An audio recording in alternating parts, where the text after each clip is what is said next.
Welcome to today's 24-hour global financial update. Today's focus: Trump extends China tariff deadline by 90 days, signaling a potential breakthrough in U.S. China trade relations. Trump signed an executive order to extend the tariff truce with China by 90 days, aiming to facilitate trade negotiations. Meanwhile, U.S. and Russian leaders will hold a summit in Alaska, which Trump described as a tentative meeting.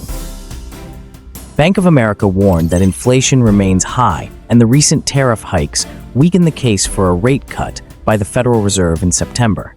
The bank predicts no rate cuts this year unless labor market deterioration triggers a passive rate cut.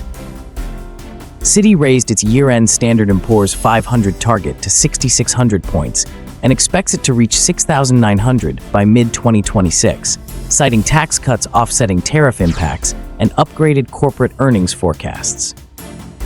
Nvidia and AMD agreed to pay 15% of their China chip sales revenue to the U.S. government in exchange for export permits. Trump said the Blackwell chips may only be allowed for export with a 30 to 50% reduction in computing power. Now to the market movements. U.S. stock indexes were mixed.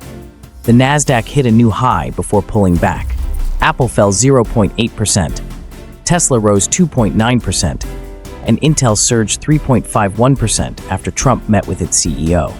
The U.S. dollar index rose for the second consecutive day.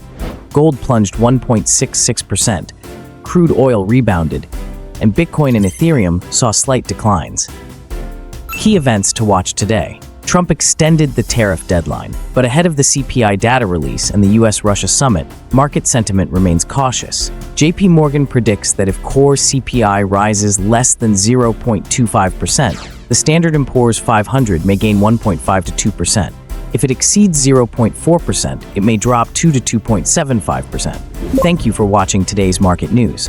If our information is helpful to you, please hit the like button and follow for daily global market insights. We'll see you next time.